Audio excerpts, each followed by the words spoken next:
Trade union AMCO is adamant that Harmony Gold management must be held accountable for the death of the mine workers.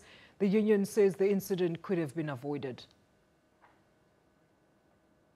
According to our health and safety desk and our regional chairpersons, the temperature was above the normal standard of 32.5. It was about 35.5 degrees, of which is quite high. No worker was supposed to be allowed to enter that working environment if the temperature was so high. We at AMCO, we are saying the management needs to answer why did they allow such. Get the latest from our reporter Manqoba Mchunu, who's at the Kusasalethu mine near Carletonville on the West Rand. Manqoba, a very good morning to you. We understand there's now been a second body that has been retrieved. What are the chances of finding the survivors, according to mine management, with the three that are still uncaptured? Well, Alicia, at this stage, we cannot confirm indeed whether that is true, because we have spoken to mine officials this morning just to try and get a confirmation from them if indeed there is a second body that has been found during that search and rescue operation. But what they're telling us at this stage is that they are not confirming that at this stage. They're not saying that whether this is true or not.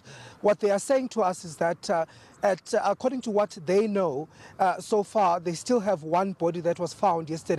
So at this stage, the fact that AMCO is raising the issue that a second body has been found is still unconfirmed by the mine officials themselves who are responsible for this search and rescue operation. So I can safely say that for now, there is no official confirmation from the mine itself. But certainly it is a somber and a very quiet mood that's here at the mine this morning following the news of that death that was reported yesterday. And certainly we know that at this stage the mine and search and rescue operations are still going on to try and see if they can reach the other miners. All right, Manqoba, talk to us about the rescue mission there. We heard that yesterday that the experts were saying that the ground was not very conducive for the rescue. Have the conditions changed today, and what has changed? Has there been any projection at this stage as to how soon they will be able to reach those three or four that are still unaccounted at this stage? Well, Alicia, what they had told us even from yesterday is that, the ground is very dangerous following that rock fall that happened after that tremor which happened on Friday morning. So they say that rock at this stage has created an unstable situation, and therefore it has been very dangerous for those search and rescue officials who've been trying to sort of dig their way through the rock to reach those miners who are trapped. And certainly they're saying that that still remains the situation at this stage, but they're doing all they can to try and reach the miners. I remember yesterday they also told us that they'll be also looking at other alternative ways to try and get into the access to that particular shaft, saying that they've now been able to see exactly where these miners could be located. So at this stage, I guess that's why it's taking a bit long for them to actually reach these miners, because of that difficult and dangerous situation that is underground at this stage. So what we do understand now is that they're saying that they are closer to reaching those miners. They said to us yesterday that they had made progress to try and get to those miners. And indeed, we did see that happening with them finding this particular miner yesterday. So we are hopeful that, they are making inroads and that they'll certainly make a breakthrough today into locating the rest of the miners. But again, it's still early days, as they say, that it's still pretty much dangerous underground. All right, and then Manqoba, just to clarify on another issue, we understood yesterday that they were able to keep in contact with one of the miners that was underground. Do you know if this is still the case? Are they still able to communicate with them underground? Well, Alicia, as of yesterday, you'll remember that that particular contact was made on Friday. So that was Friday afternoon. But when the rescue operations continued yesterday, they told us that they had not made any contact with the miners. So, I mean, already there were red flags there suggesting that, there might be serious problems, and that the miners might be in jeopardy underground, because as of yesterday, they couldn't make contact with any of them. And of course, we spoke to AMCO officials who were here on the scene who said that they'd been underground yesterday yesterday, and they did see how bad the condition was. They spoke about the temperature, as you recall, also in that bite that you played before you came to me, where they spoke about that those degrees underground being over 35, which is not conducive for people to continue to be alive in such hot conditions. So certainly there was a bit of a doubt from AMCU themselves to say, these miners might either be unconscious or they might also have perished, in this accident. So certainly AMCU very adamant that, the chances of finding them alive are very slim. So we don't know whether the reason why they had not been able to make contact with the miner is because, the miner might have been unconscious or they were not able to reach the miner. But certainly if AMCU's word is anything to go by, they are certainly waiting for any news from now, and they're not being positive on the outlook of that particular rescue operation. But, Manqoba, speaking of AMCU, they are threatening serious legal action against the mine management over the safety of workers.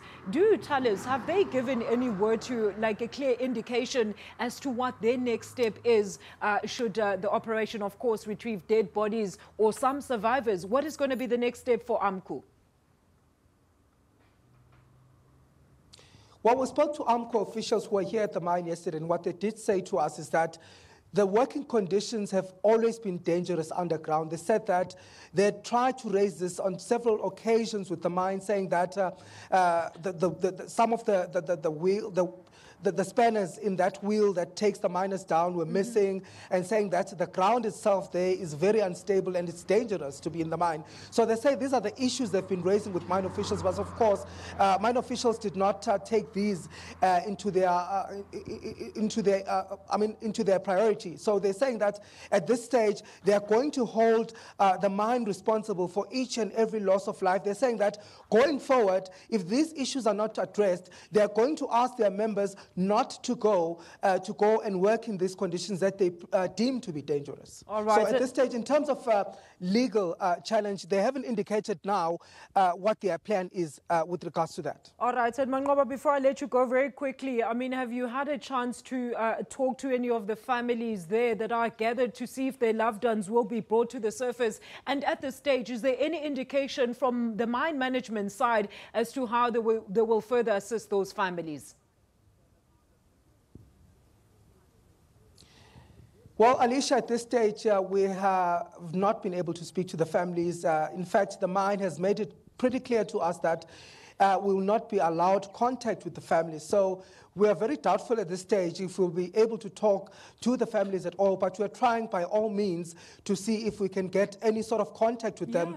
Of course, also, approaching AMCU officials to see if they can assist us in that regard. But at this stage, we spoke to the mine as well yesterday during a sort of an interview with the CEO, and it did indicate to us that some of the families are coming from as far as Lesotho and as well as Limpopo, so they are being bussed right now to come to the mine, and they'll be accommodated by the mine until this search and rescue operation is completed. But at this stage, they're saying that they are providing support to these particular families. They're also providing counseling to them. But at this stage, it's just a wait-and-see game, because the mine is still hopeful that, these miners could be found alive. But with the fatality yesterday, really there's a sense of fear and anxiety as well on the side of the mine as well as the families. Thank you so much. Manqoba Mchunu, live to us from right outside the Kusasalethu mine there, with an update, of course, on that rescue mission that is currently taking place. And he did just confirm to us that the news of the second body by AMCU, of course, being retrieved has not yet been confirmed by the mine management itself. So we are waiting to get the details. But so far, we do know that only one body has so far been confirmed as being retrieved from that. We'll keep you noted on the details as they become available to us.